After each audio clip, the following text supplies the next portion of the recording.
I've played a video game. I've played it quite a lot actually. At least once a year, every year since I was a teenager, I've played through the original Legend of Zelda on the NES. It is, by a pretty large margin, my favourite game of all time. Now don't get that twisted, I definitely don't think it's the best game of all time. It'd be quite a damning indictment of gaming as a medium if the best example of it was made 35 years ago, and we hadn't advanced since. But for reasons of comfort, nostalgia, and genuinely good game design, more on that later, the original Zelda tops my list of favourite games ever. So given that the 35th anniversary is coming up on the 21st of February, I thought I'd take this year's playthrough and ramble over the top of it, because there's a few things about this game that I've always wanted to talk about. Let's talk game design. This is the title screen. You can tell because it's a screen with a title on it. Here you get the famous and iconic Zelda theme that's stuck around for longer than I've been alive.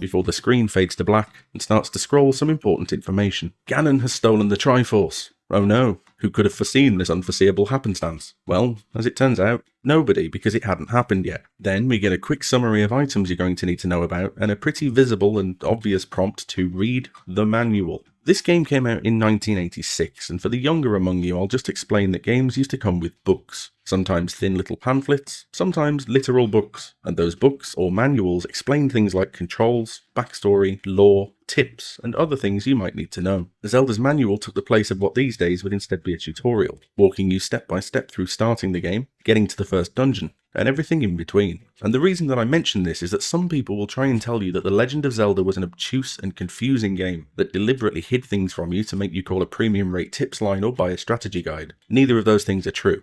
Those people just weren't paying attention. Now, pay attention. This little text scroll you just watched happens to finish and boot back to the title screen at exactly the point when the main theme naturally reaches the end.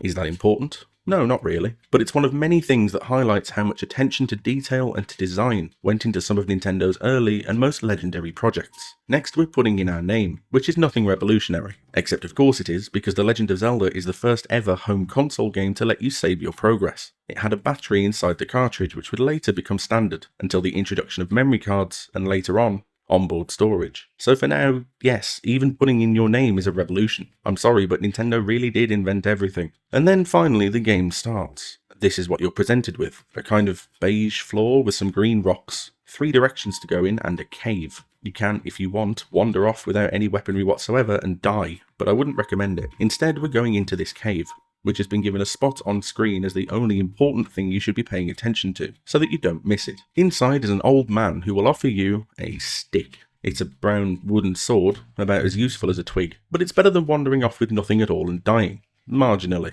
Now again, we can, if we want, wander off and explore most of the world. And if we do, we'll probably run into something we can't deal with right now and die. Would you believe me if I said that this is both okay and in fact intentional? You'll notice that we have 3 hearts. If you die in The Legend of Zelda, you always come back with 3 hearts. 3 hearts is enough to get you anywhere as long as you're good at dodging. And at the beginning of the game, it's enough to fill up every heart container you have. Why is this important? Because when your health is full, your sword will shoot a beam of energy across the entire screen. It's a little incentive to try and stay at full health, and it evens the playing field with some of the enemies, many of whom will have projectile attacks. Starting you off with 3 hearts, which are always full when you die, is the game's way of telling you that it's alright to go off and explore, because if you die you won't lose anything. You'll come back at the same strength, rejuvenated and as powered up as you can be at this point, so go off and explore, and die over and over until you're ready to move forward. We don't need to do that though, because over the course of 30 years I've more or less memorised the entire map, so instead we're going to head straight to level 1. Along the way we'll meet some Octoroks, these octopus-like things that spit rocks.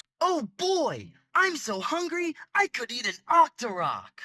As well as some levers, and even a Zora. Yes folks, even the magnificent Prince Sidon started life looking like this. You'll notice as we go that I'm killing more or less everything, because occasionally enemies drop rupees. A guiding principle of the first Zelda is that cash rules everything around me, so we'll be doing a lot of work to acquire as many rupees as we can, for reasons I'll get into later. A few screens away from the start you'll find this bridge over the sea, which is a unique landmark in the game and never appears anywhere else, which is how you know it's important. If you're following the guide in the manual, that'll have already led you here, because the game wants you to know where you're going as long as you pay attention. Follow the bridge and you'll find a tree with a hole in it, which serves as the first dungeon. I wonder where we've seen that before.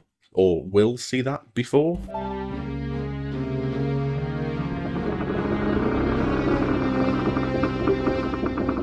Time for a pro tip. Go into the dungeon and look at the first room. See that door there? It's locked. So go outside again, then come back in, and voila, the door is now magically open. Why is this important? Because uniquely to The Legend of Zelda, keys are universal and work on any locked door in any dungeon. So when you can save one, you should. You can even buy them in the shops if you want. This isn't really relevant to us right now because I've committed every dungeon layout to memory, and I know which doors are worth opening. But it's worth pointing out because at any point, if you're really stuck, you can just go to a shop and buy a key, because this game isn't as impenetrably confusing as some people would lead you to believe. The first dungeon is of course nothing special. You're only going to have 3 hearts while you're here, so it can't be too difficult. Inside you'll get enemies like Keese and some Stalfos, some Gel, and Degoria, which will throw boomerangs at your face. While we're here, I can show you this item. It's a stopwatch. It wouldn't appear again in the Zelda series until Hyrule Warriors, possibly because it's massively overpowered. Pick it up, and every enemy on screen will freeze in place, and you'll become invincible. Now this is balanced by the fact that it usually drops from the last 1 or 2 enemies, and I don't know whether that's intentional, or whether the game just hates you. Level 1 also introduces us to the revolutionary concept of pushing a block to do things, which would become a mainstay puzzle mechanic for the series. In this case, it opens up a door, where an old man hiding in a dungeon tells us the eastmost peninsula is the secret. You'll see a fair few helpful messages like this throughout the game, and some of them are more directly obvious than others because of some quite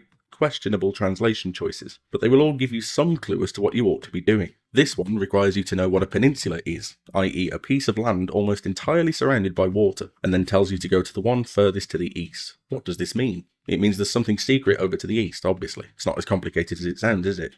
You just need to pay attention. Anyway, you'll soon come across the map, which shows you a full layout of the dungeon. The dungeons in The Legend of Zelda all have names, and the first one is known as the Eagle. See? It looks like an eagle, sort of. In this section, you'll notice that I'm stood between 2 grid lines on the ground while I attack these enemies. Here's a teachable moment about how brilliant Zelda's movement is. The game screen is clearly divided up into a grid of squares, which are 16 pixels wide. Any enemies that move in this game have to move along this grid, with the exception of those that can either jump or fly, meaning they can't stop in between squares. Link, however, can. He actually moves on a larger grid with smaller squares which are 8 pixels wide, which means in combat you can strategically position yourself to outmaneuver your enemies, and we'll have some direct examples later on. Little side note while we're on movement, as you're watching this video you'll notice that Link never snags himself on anything. He never gets stuck or clips off a hard edge. There's a couple of reasons for this. One is that obviously most things have sort of rounded off edges. The bushes are a good example, and you'll kind of smoothly roll around the outside if you're going to collide with them. But something even deeper, more subtle and more brilliant than that is happening underneath. Like we've already covered, Link moves on a grid, but he doesn't jump from square to square like you'd expect him to. He can move anywhere for as long as he likes. He can stop wherever he wants, turn around, and occupy any pixel on screen that isn't a wall or an obstacle. But how can this be if he's moving on a grid? What's happening is that although you can move wherever you want, if you fall out of alignment with that grid, the game will slowly and silently pull you towards your nearest aligning grid line, 1 pixel per frame, for as long as you're moving. You'd never notice, but it means the game can always keep you roughly in line and stop you from running into things. If you add all this together, it means Link has almost perfect 360-degree movement over the entire screen, while his enemies are generally stuck moving in 4 directions, on a big, thick, obvious grid. So even when things get tough, you've always got a movement advantage in combat, because this game is brilliant. Anyway, back to level 1. Carry on with the logical path and you'll find a staircase blocked off by some, blocks. Down there, you'll retrieve the bow. Thus begins the legacy of hiding an important item in a dungeon, but we're not going to be using the bow for a while, so I guess just remember that we picked it up. Level 1 isn't done giving up goodies though, and in this room here you'll find something really random. Clear out this lot and a boomerang will just magically appear in front of you. It's not locked away in a secret room, it's nowhere important, it's just there. The reason for that is that originally, when the game was in development, the old man in the cave at the start would have given you 2 choices, either the sword or the boomerang. 35 years later, we might have been expected to save Hyrule with the Master Boomerang, which gives the whole thing a sort of Australian twang. So after having decided to just give you a sword instead, they had to put the boomerang somewhere. And so it's here. It's reasonably useful if you're not at full health, since it'll let you stun enemies so you can mash them up close with a sword. In this room you'll notice a couple of things. 1, there are wall masters coming out of, well, the wall. If they grab you, they'll carry you all the way back to the start of the dungeon. Not that big a deal in level 1, rage-worthy later on. If you pay attention, you'll also hear a kind of digitized roaring noise in the background.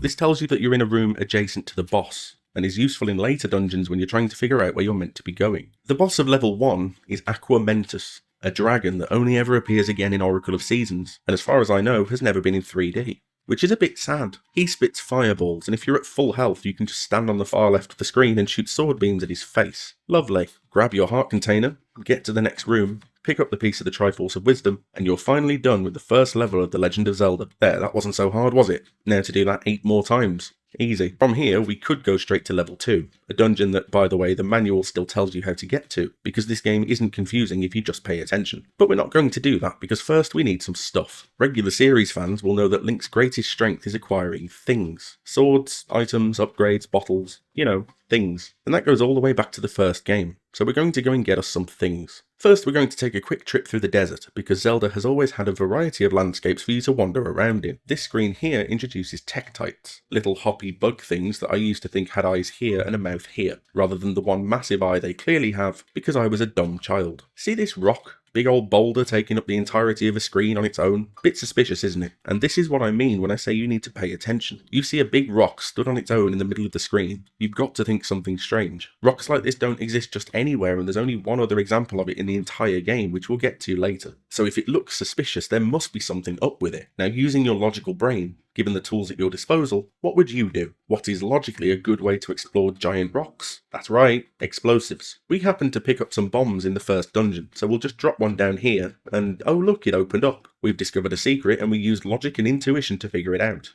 Aren't we clever? Keep that in mind, it'll come in handy later. Inside, an old man offers us a chance to take any one we want. We'll get to the potion on the left later, but all you need to know for now is it's a dumb, ridiculous, stupid choice that nobody should ever make, because it's a consumable item that will vanish after 2 uses. What we're interested in is the heart container, which permanently extends our available health. We'll have a couple more choices like this, and you're always going to want the heart container, because later on you'll be able to just buy potions anyway. Like I said, cash rules everything around me. So now that we've upgraded our health a bit, we can carry on to level 2, right? No, don't be silly. Instead, let's head over to the ocean shore, where you'll get a neat little wind effect in the background to let you know that you're at the beach, since we couldn't do little ice cream stands and sun lounges in 1986.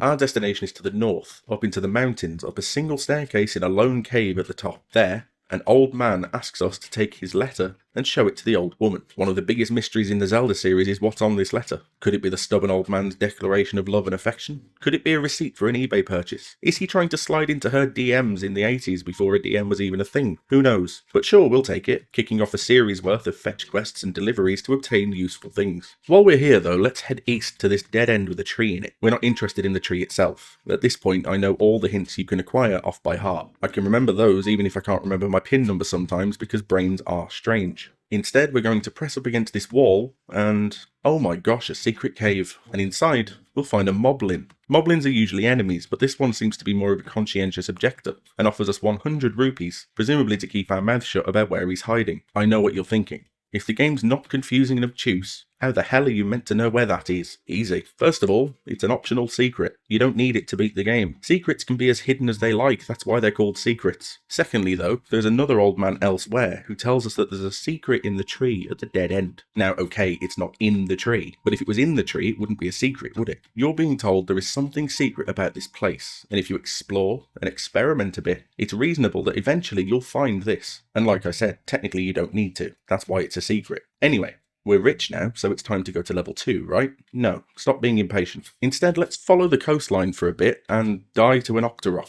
That's a bit embarrassing. Gonna leave it in though, because it makes me look human and fallible, and that might make you like me more as a person. Back to the coastline, where you'll find a flattened, forward-facing section of the mountain wall. I'm going to bomb it. We're going to go inside and get ourselves another heart container. I know. How the hell are you meant to know where this one is? Again, technically it's a secret, so technically you don't have to. But, actually, if you've been paying attention, you'll come to realise that caves in the overworld can only ever be in a flat wall facing downwards. You'll also come to realise that it's suspicious to have big, open, flat bits of wall, for the reasons I outlined before. Most of the world is rounded off in some fashion so that you don't awkwardly collide with it. You might hear people say, oh what, so I meant to just wander around bombing every wall to try and find secrets? Well, no, because if you know a cave can't be in a non-flat wall, and they have to face downwards, that dramatically limits the number of walls they can be a secret in. So yes, you're meant to go around going a bit bomb mad. It won't take anywhere near as long as you think it will because you've been paying attention. Anyway, now we've got 6 whole heart containers, it's time to go to level 2. Except we're not, because we've got all this money burning a hole in our pocket. So instead, let's go into a shop with the rudest shopkeeper ever and buy an item, the blue candle. This will let us light up dark rooms and was later replaced with the lantern and a litany of other objects that set fire to things because Link has always been a pyromaniac. Alright, on to level 2. No wait, we have a delivery to make. Time to go and hand over a letter to an old lady in a cave who is content to otherwise just sit there by herself saying nothing. But, you know, she seems happy. I can see why that old man's so into her. Clearly she's a fox. Show her the letter and she'll open up a shop selling those potions I told you not to pick up earlier. The red one has 2 uses, and after the first use will turn into the blue one. So you're always going to want to buy the red one, even if you need to go grind some rupees first. These potions will refill literally every heart you have, which is another reason why it'd be stupid to pick them when you could have extra heart containers. And they'll be vital for you later on. Right, now are we going to level 2? No, and I wish you'd stop asking. First we've got some deforestation to do with the power of fire. So let's burn down this tree. Again, yes, it's another secret, and fine, this one is actually a bit obtuse. But later on, you'll get an item that will help you to check multiple trees for burning potential in a very short space of time. So I think this is okay. Remember when I said I don't think this Zelda is the best game ever made, despite it being my favourite? It's because times and attitudes have changed, and these days we're used to secrets and hidden items being at least slightly hinted at. In fact, in the rest of this game, there's a lot of hints to where secrets are, which is why I said you should pay attention. But some of it really is down to just exploration and experimentation. And we've reached a point in generally accepted game design now where, specifically, moments like this aren't what we expect to have happen. That doesn't make them bad as such. They are still optional secrets, they're not that important. It just makes them not usual. And it's the rare moments like this one that lead people to believe that the original Zelda is a confusing, obfuscating mess of random faffery. But you know, you'll get over it. Since we're burning forestry, let's uncover another couple of cowardly moblins who pay us hush money to not shop them to the Hyrule Secret Police. And now we're flush with bribery money, let's talk about that bow we picked up in level 1. You might notice it doesn't come with any arrows. Like I said, cash rules everything around me, so head into this shop and purchase the right to shoot arrows at things. Now, in a game where cash rules everything around me, where you'll notice a counter for bombs and keys but not one for arrows, what do you imagine your ammo might be for the bow? That's right. Money. It costs money to fire arrows. Possibly a very advanced system where an arrow costs 1 rupee and you're just constantly placing Amazon Prime orders. I don't know. But it's yet another reason why we need to keep our pockets full. Alright, one last stop and then I promise we'll get on with level 2. We're going back up into the mountains, where you can, if you want, head into the waterfall, pay this woman to tell you how level 5 works. I don't need to do that, so we won't, and my money is precious, so I'm not going to waste it. But just know that the information is available if you just pay attention, and also pay money. The reason we're up in the mountains is to go to this cave, guarded by a Lionel. You might recognise a Lionel from the Breath of the Wild combo videos that look crazier than Devil May Cry.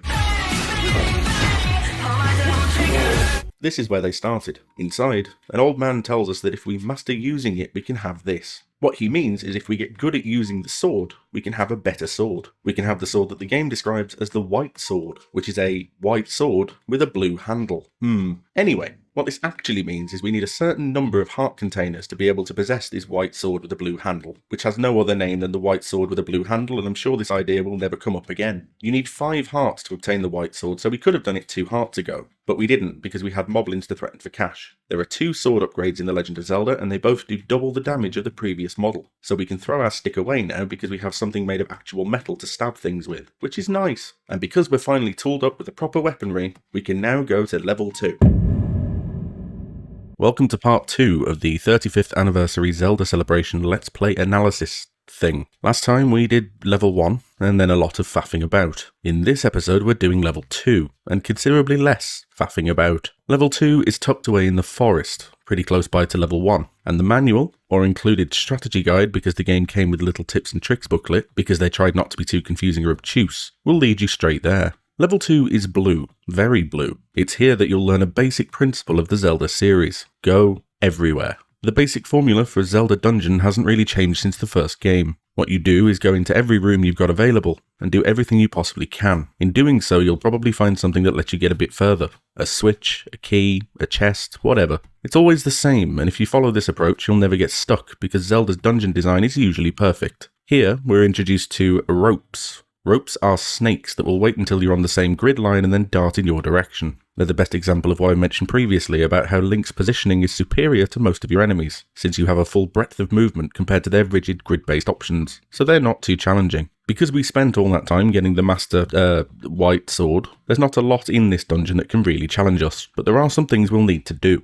First of all, pay attention to the Goria, these boomerang throwing dudes. Notice that they're using the same boomerang as we are, the standard one that flies about halfway across the screen before returning. Keep that in mind, it'll be important later. Notice also that when I kill this one, they all disappear. This is the ringleader system, a rare feature where sometimes one enemy will serve as a ringleader to the others, and if you kill that one, they'll all die together. This isn't something you can really plan around because there's no way to tell the difference, but it's a pleasant little surprise during combat and helps to keep your moment-to-moment gameplay fresh and exciting. In here we've got stronger blue Goria that are still using the same boomerang. See how many hits they take with the white sword? The white sword is twice as powerful as our starter wooden one, so imagine how much fun this wouldn't be if we hadn't gone to fetch our upgrade. Kill them and something will appear in the middle of the room. It's a boomerang, a bluish silvery boomerang, what the game refers to as the magical boomerang. Now believe it or not, you might not want to pick this up. We will, because I'm good at this game, but if you're doing a casual playthrough you might want to ignore it. The NES didn't have a lot of memory really. The cartridge for The Legend of Zelda holds just 128 kilobytes of storage to fit everything inside. This isn't a one-to-one comparison because obviously they had compression techniques and such to play with, but just as a rough guide,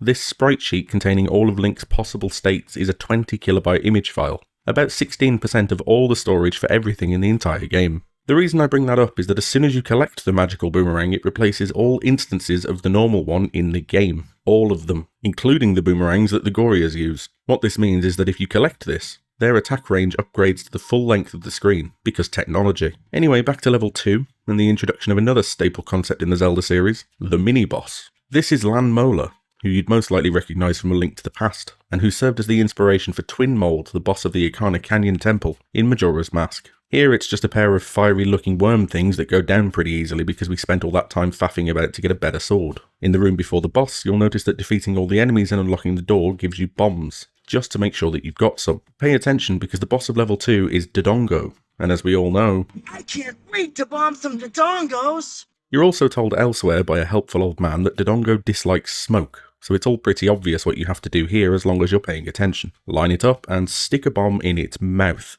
Do that twice, and the Dodongo is no more. Grab your heart container and the second Triforce piece, and that's 2 dungeons in the bag already. The magical boomerang was the item for this dungeon, and we've already picked it up, so we don't need to explore the entirety of what is known as the Moon Dungeon. But we'll go back in anyway, because we need to fill up our coin purse, and I'll pick up the map so you can see where the Moon name comes from. Neat. Anyway, we are perilously close to the game's cap on rupees now of 255, which is the highest value that can be stored in a single hex code figure, which is a very technical way of saying this game is old, and technology was quite primitive. So we're going to need to go and spend our money on something. And for that we're heading a little west of centre, up the coast of what I assume is meant to be Lake Hylia, to this screen here. These are Armos Knights, a recurring enemy who have slightly different behaviour depending on the game you're playing. In The Legend of Zelda, they only come to life if you touch them, and then move around the screen at a random speed. They also hide secrets beneath them. Is this obtuse? Is it arcane knowledge that requires you to spend 90 pence per minute calling a dedicated tip line? No, not really. If you see something that stands out on a screen with nothing else in it, and you don't try and experiment with what they do,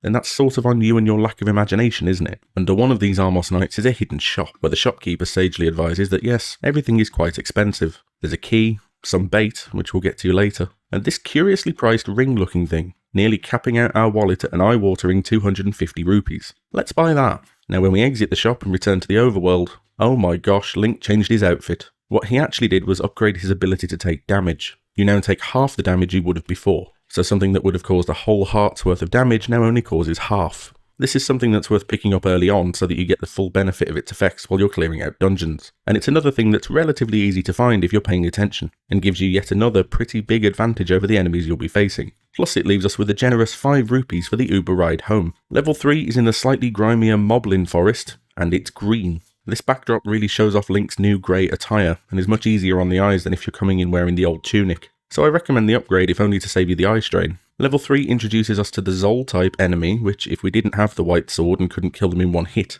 would split into 2 smaller gels when we attack them. You might be more familiar with the modern Chew type enemies, which are sort of similar. Basically they're big clumps of slimy goop with a face. I was going to make a joke there, but it was a bit harsh and I'm trying to be positive in this video series. More importantly, level 3 also introduces us to a different enemy, the Dark Nut. If you've played later games in the series, you will know the Dark Nut because they tend to be mini-bosses. They're usually one-on-one deadly sword battle type engagements where you're backflipping and sidestepping to try and whittle down this massively armoured, incredibly powerful medieval knight who could smush you into pieces if you're not careful. Yeah, in the original Zelda you face dozens of them at once. Good luck. In all seriousness, they can be a challenge.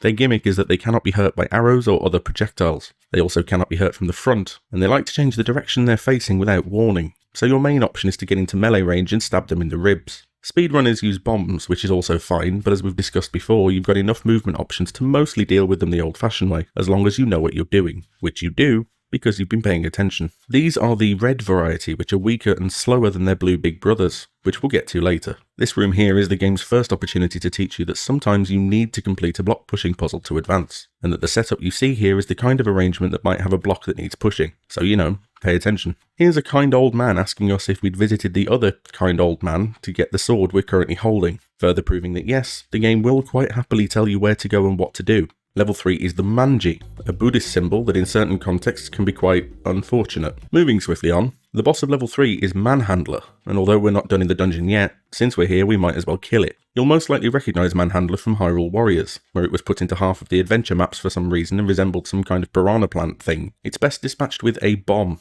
and if you get it in just the right place you can take the whole thing out in one shot. Which I didn't do because that wouldn't have been very exciting for the video. That's the reason, and not just because I missed. With the boss taken care of, we actually need to go back into level 3 because we left something behind. Up to this point, if you wanted to, you could have done levels 1, 2 and 3 in any order you like.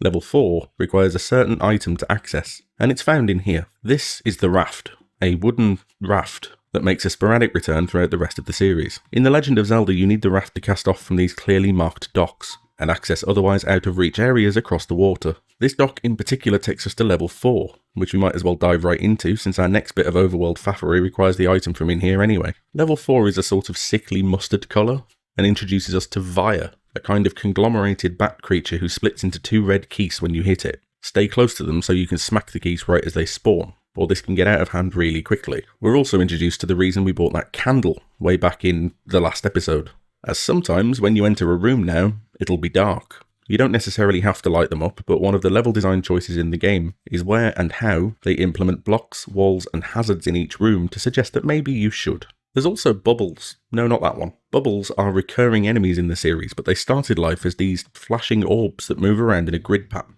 They cannot be killed, which seems overpowered, but they also can't kill you. They do absolutely no damage whatsoever. What they can do, however, is curse you. If they come into contact with you, you can no longer use your sword for about 3 seconds. In conjunction with other enemy types, you can see how this might be deadly. You'll also notice that this dungeon has a lot of blue space we can't walk in, which I think is supposed to be water. Given that this level is on an island, I think this is basically the earliest incarnation of the water temple, but that's not going to be a problem for very long. We'll get into this room, which introduces a like, or as I've always known them, a walking stack of pancakes. Like-likes in Zelda historically have eaten your shield, and they've always done that all the way back here. Thankfully they can only eat your upgraded shield, which you might have seen in the shop earlier on. I never bother to buy that. All it does is deflect fireballs and boulders on Death Mountain, and it's not worth the monetary investment when a single like can take it away from you forever, so just don't bother. Anyway, we're reinforcing the block pushing with the same block configuration from earlier, and that takes us to the ladder. The ladder will let you walk across a single 16 by 16 pixel square of either water or lava.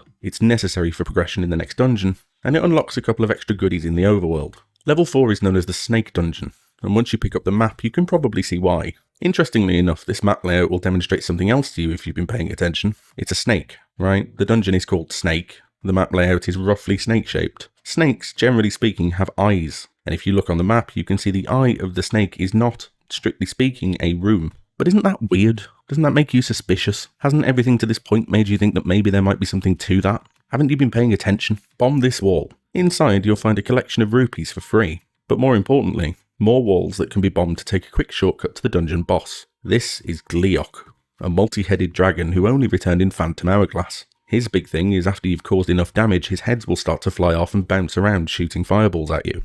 Now, we have the white sword, the blue ring, and a full red potion. So rather than do anything clever, we're just going to tank him. Get in, stab him up, heart container, Triforce, done. We're now halfway through the required dungeons before we can go face Ganon, so it's time to level ourselves up a bit more. Starting back on the east coast at the eastmost peninsula, where this dock lets us head over on our raft to a secret underground building and another really difficult choice between temporary consumable health item and permanent health upgrade. From there, we're going south to a couple of docks stranded out in the middle of the sea, and a heart container, which our shiny new ladder will let us pick up without issue. Next, let's burn some more trees and extort some more moblins for cash. Yeah, you'd better pay me. We now find ourselves in an interesting and familiar area known as the Lost Woods. The clever thing here is that if you go in any direction other than to the right, which will let you escape back to where we just were, the screen will simply repeat and scroll forever. Only by figuring out the correct path through the maze can you escape the Lost Woods to our next destination. Isn't this really obtuse and confusing?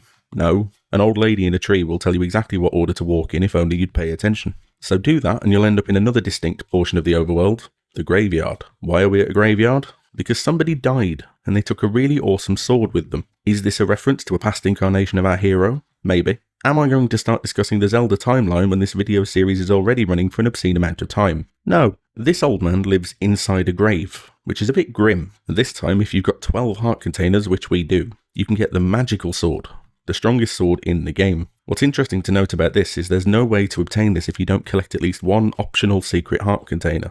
Now, admittedly, some of them are easier to find than others, but it's still an interesting and rewarding piece of design that Nintendo used a powerful weapon as a reward for exploration and paying attention. Little side note for you while we're here. Remember that thing about ringleader enemies? About how if you kill one, they all die? Well, these ghosts, which are known as Genies, and kind of later became the Pose in the 3D games, work on the same principle. You can only damage the original one, but if you push into the other gravestones, more of them will appear. Keep your eye on what I guess we'll call Genie Prime, while you spawn as many others as you dare. And when you do go kill that original one, it's a reasonably effective way of farming rupees if you're short of a few. We're now going to head along the base of Death Mountain to this puzzling little array of rocks. Much like the Lost Woods, this is another confusing, repeating set of screens unless you know the right way out. If you did walk into the waterfall and you did pay money to the lady inside, she'd have told you to go up the mountain ahead, which means just keep walking up to reach level 5, which we're going to do. Level 5 is another green one. Here you'll find an interesting enemy. These little bouncing bunny things are called Pole's Voice. Here's where things might get a bit complicated. The NES and the Famicom disk system are not the same thing. The Famicom, for example, had its games on floppy disks, and it's Zelda's release on this system that we're celebrating now, which is what makes it 35 years old. The Famicom never made it out of Japan, and had a slightly different controller, one with a microphone inside. In the original Famicom version of Zelda, whose name in Japan for a useless bit of trivia was the Hyrule Fantasy, Pole's Voice could be defeated by screaming into the microphone of the second connected controller. This presents a problem for the NES since the NES had no such microphone, so instead Nintendo decided to give the Pole's Voice a different weakness: arrows. If you're not using arrows to kill them, they take something like 10 hits from the most powerful sword in the game, which is horribly tedious, so please don't do that. Level 5 also brings us Gibdos, fabric-wrapped mummies who are absolute damage sponges if you're not packing the best sword possible. Here you can see the point where if you'd come in out of order, you'd be stuck. Without the ladder, there's no way to get over this river of what I assume is meant to be lava. Either that or baked beans, but that'd be a bit weird. Level 5 is also the first level where bombing walls is now mandatory to make progress, so I hope you've been paying attention. Bomb through here and oh my god, this is horrific. Remember how I told you Darknuts were rock-hard, aggravating enemies who switch position at random and can't be hurt from the front? That was the red one. The blue one is the same, but quicker, and therefore, much worse. Try and keep your distance as much as possible and just, get good. This is another reason why we needed to go grave robbing for swords. See this pathway here? This isn't taking us to an item. Well, it is, but not yet. Level 5 is also introducing us to the concept of underground pathways in between rooms, which makes the once relatively straightforward linear dungeons slightly more complicated. So I hope you've either picked up the map, or as the manual suggests, started drawing your own. Here's another room full of killer blue Darknuts. That's nice, isn't it? Kill them, push the only block in the room, which should seem suspicious to you by now, and now you can actually get hold of the dungeon's item, the whistle. We'll get to know how useful a whistle could possibly be later on, but for now all you need to know is it starts the trend of a dungeon's item being used directly to defeat that same dungeon's boss, which later games would lean into really hard. Level 5 is apparently the gift that keeps on giving, because deep in another part of the dungeon, you'll find an old man who offers to let you carry more bombs if you pay him 100 rupees. He should know by now you can make a better living by just extorting moblins under bushes, but never mind. Level 5's title is The Lizard, which, yeah, I guess, okay. It's green at least, so fine. Its boss is Dig Dogger, a giant spinny thing that has only returned so far in Oracle of Seasons, and which you defeat by blowing that whistle you got to shrink it down to size, and then stabbing up what remains. Now if you're thinking, alright, how was I supposed to know that? Well, that's a fair point. Maybe it's a little bit confusing you. Oh wait, no. There's an old man who told you, literally in the same dungeon. Pay attention. And keep paying attention until the final episode arrives, when we'll finish up the remaining dungeons, then go all the way to Ganon and punch him in the face. Last time we polished off levels 2 through 5, and today we're going from 6 to 9, and then punching Ganon in his ugly pig-shaped face. Before we head to level 6, we need to go and pick up an item for later on, since we're near a shop that sells it, so we're going to head into one of the scariest screens in the entire game. This is an area full of blue Lionels. As you might have gathered, blue anything is generally more powerful than the red version, so you can imagine how terrifying this screen is. Thankfully, we're well equipped and we're not going to make any stupid mistakes. We're here to open up this wall, which again is entirely optional, so don't go crying about how obscure it is. Now we could trek all the way back to where we got the blue ring and save 32 entire rupees on our bait. But we're here and we're flush with cash, so we might as well splurge while we've got the chance. Saves us a trip later on. Besides, this guy's shop was A, caved in by rocks, and B, crowded with a bunch of killer blue Lionels, so he could probably do with a custom, to be honest. On the way to level 6, we'll stop off and pick up another optional extra, the power bracelet. In later games, this became a lot less optional, but it started life as a secret item that lets you move certain boulders in the Overworld. These boulders reveal underground paths that link huge chunks of the map together so you can get around quicker. I will absolutely not be using them at all, because I already know where I'm going, but if you're doing a casual playthrough, I suggest picking it up. Right, level 6. Probably the first real test of your abilities, because we're getting to the point where all your extended health and the blue ring and the best sword in the game still might not save you, but that's okay. I suppose you might say the real Legend of Zelda starts here. Welcome to the first introduction of the Wizrobe, a ghostly enemy that's been a mainstay of the series ever since. What's great about this is another room that starts off dark, so the Wizrobe gets to fade in a ghostly fashion. It's a really simple and effective use of established mechanics for a little visual punch. Orange ones are mostly fine. They teleport in, take a shot at you and teleport away again. You can only hit them when they're fully corporeal, but they also can't change direction, so they aim at wherever you're standing when they appear. But then there's the blue ones. Blue Wizrobes are corporeal most of the time, but when they're not, it's because they're phasing diagonally around the room, and if they happen to land on the same row as you, they'll shoot at you. They're fast, they hit hard, and they can really gang up into something deeply unpleasant. Level 6 also brings us the reuse of old bosses as mini-bosses, with the return of Gleeok, which is nice. It's nice to see him still out and about, getting work. Same strategy, just tank his hits and stab him a lot. Level 6's title is Dragon, and I feel like they're starting to phone it in a bit now. Personally, it reminds me more of E.T. from that Atari game, but never mind.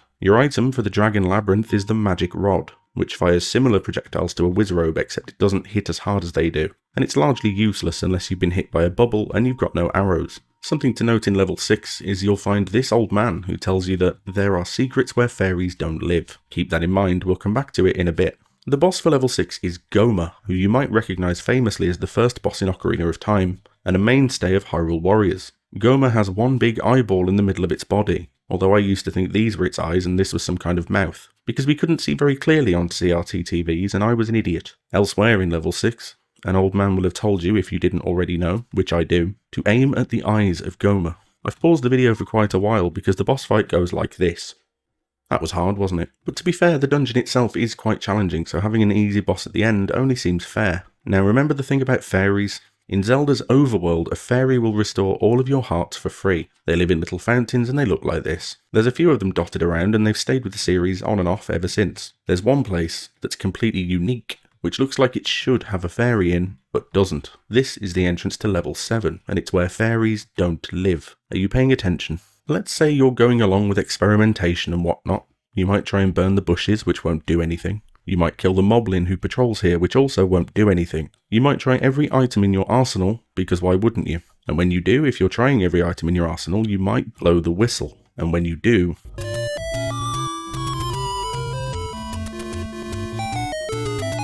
boom. Level 7. Is that a bit obscure? Maybe. But if you've been paying attention, then by now, you know how to solve puzzles in this game. You experiment, you try things, you see what works, and you keep trying stuff until you get somewhere. It's all been given to you, you just need to pay attention. So level 7 is green. It's a bit of a throwback dungeon with a multitude of Gorias which you were killing in the first level, a Dig Dogger mini-boss, and not really a lot else. Until you get here. Meet my spirit animal. This is a Goria that blocks the path with the text "Grumble Grumble" over his head. Is that him grumbling at you? No, it's his stomach. He's hungry. Remember when we bought that food back in that other shop? This is why we did that. Everything has a use. Eventually you'll try it all and you'll figure it out. That's Zelda in a nutshell. It's not confusing, it's just expecting you to pay attention and experiment. Level 7 is known as the Demon, and yeah, I guess so. It looks vaguely head-shaped, so I guess it might be a demon. And because it's head-shaped, you know what it has?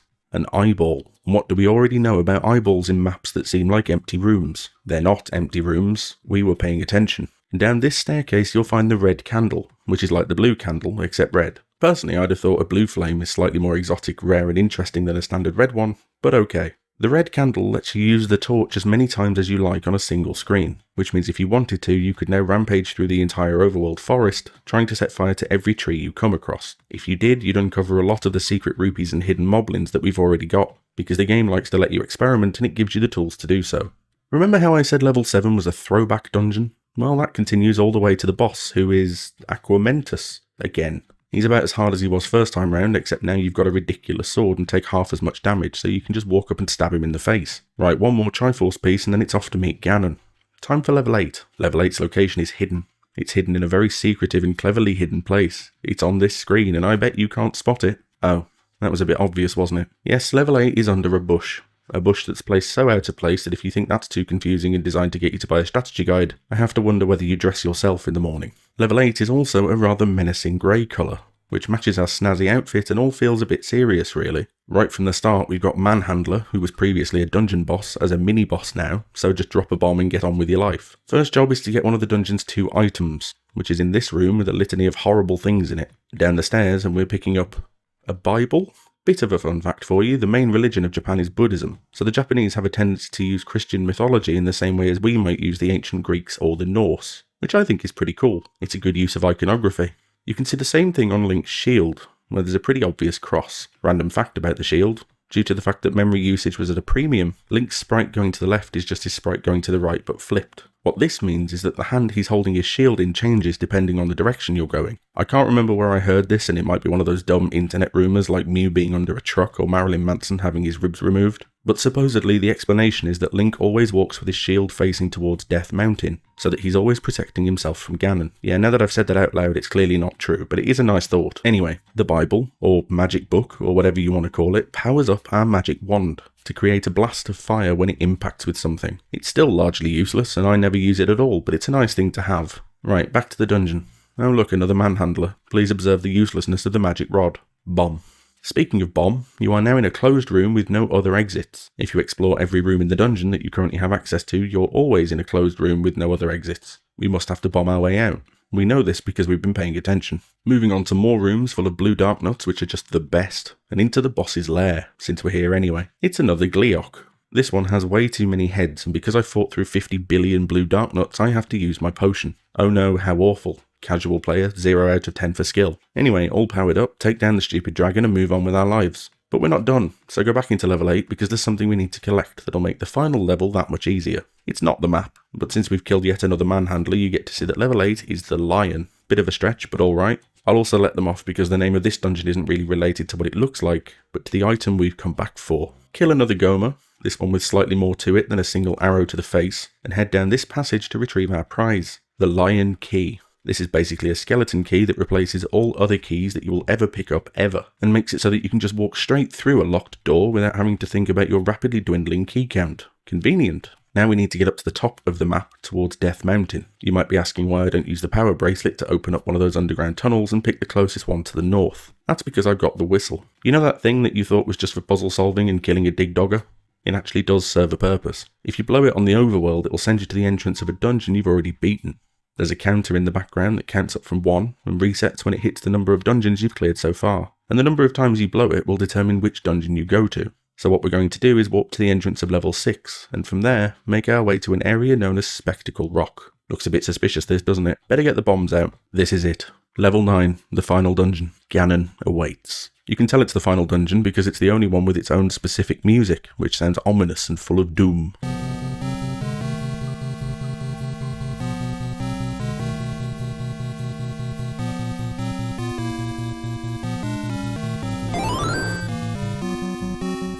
If we didn't have all 8 pieces of the Triforce, there'd be an old man here telling us we can't go any further, but because we do, he's not. Now like I said, level 9 is the last level in the game. As a result, it's the largest and most complicated dungeon of the lot. There are 3 key destinations that we have here, and I find it best to do them in order, so that even if you die, you've always got a goal for the next run. This is the point where you really should be drawing your own map, like I did when I was very, very young, before the invention of the text message. You'll be taking passages to get to other passages, and I think there's something like 7 interconnected underground paths in level 9, so it's easy to get lost. Again, it's the last level, it's supposed to be hard, don't complain. Something you'll come across a lot is this thing, Patra. Patra has little minions that circle around it in a smooth, pleasing, and occasionally almost weirdly 3-dimensional way. Kill them all, then go for the blue one in the middle. Level 9's title is simply Death Mountain, and as you can see, the map is pleasingly arranged like a skull. Wholesome. You can also see how absolutely massive it is, which is why our staggered approach to exploration is so important. The first thing we're after is in a hidden room, in one of the few places where the map says there isn't a thing, which in Zelda terminology means there probably is. The red ring turns you red, and you now take half the damage that you did with the blue ring on before, which means you take a quarter of the damage overall that you would if you had no rings at all. It's not required to beat level 9, but it'll help. Now we need to go and fetch something else, something that would later become iconic, even if it got changed around a little bit. An old man has told us before that secret power is said to be in the arrow. Now this applies to the Pole's voice, which as we stated before, had to have their weakness changed because the NES doesn't let you yell at it as a game mechanic. But it also applies to Ganon, and the arrow that we need is deeper inside level 9. Make your way through room after room after room of painful, annoying blue wizrobes, and you'll finally reach a secret passageway heading downwards to our prize, the Silver Arrow. Silver presumably because of the old mythology that silver was effective against demons and Ganon is the Demon King. This would later get replaced by the light arrows that we've had in almost every game since, and serve as the Big Pig's one true weakness before the invention of the Master Sword. Right, we're as tooled up as we're ever going to be. About that time, eh chaps? Righto. Ganon is another trek away, down more passageways and through more mini-bosses, and it is a real slog to get there. That's not a criticism either, because it should be. This is the final boss of a huge, sprawling open-world adventure, at a time when open-world adventures didn't exist. It should feel like a dramatic ordeal, and level 9 is perfect for that. It's hard, and it tests pretty much every piece of knowledge that you've acquired over the course of your journey, so I hope you were paying attention. One more Patra mini-boss with, like I said, weirdly 3D effects going on, and we're ready. Walk into the darkness, raise the Triforce above your head, and get ready. Ganon is invisible. That's a thing he can do, apparently. He'll fly around shooting fireballs at you, and all you can do is scramble at nothing, hoping to make contact with him. Thankfully, he's a huge, massive, whacking great fat pig, and a reasonably easy target. Give him a few whacks, and eventually he'll turn from his fetching aquamarine colour to a bright red. That's your cue to shoot a single silver arrow right at his belt buckle, and in a flash of light, Ganon turns to dust, and the Triforce of Power is ours. And I guess so is Princess Zelda, once you've put out some fire with your sword, which is apparently a thing you can do. And now finally, my biggest criticism of The Legend of Zelda. This ending is severely unsatisfactory. I get that we're on the NES, I get there wasn't much we could do, but oh my god is this not suitably rewarding considering everything we've just been through. This ends the story, they said. I bet you it doesn't. So in summary, that is The Legend of Zelda. A revolutionary title that isn't anywhere near as confusing as people might have you believe. Just a little bit of its time. Sure, there are things that could be improved, and I don't know if you've noticed, but they went on and improved those things pretty substantially over the years. The important takeaway from all this is that you should always pay attention. Zelda is an epic quest, a journey and an adventure that will require your dexterity, but possibly even more than that, your intuition, experimentation, and intelligence. And if you don't believe me, if you think I've made all of that up just to justify some nonsense old-school game design, then let me ask you a question. What were you collecting? It wasn't the Triforce of Power, because Ganon had that. It wasn't the Triforce of Courage, because that didn't exist yet. It was, in fact, the Triforce of Wisdom. Think about it, and pay attention. If you've liked this video, and the fact that you've made it this far leads me to believe you probably have, then you should leave a like and subscribe if you'd like to see more videos about game design. I'm off now to celebrate Zelda's 35th anniversary and silently panic that someone might ask me to do one of these for Zelda 2, which is not a prospect I'm looking forward to. Thank you for watching. Happy birthday, Zelda, and I'll see you the next time I'm thinking, hey, let's talk game design.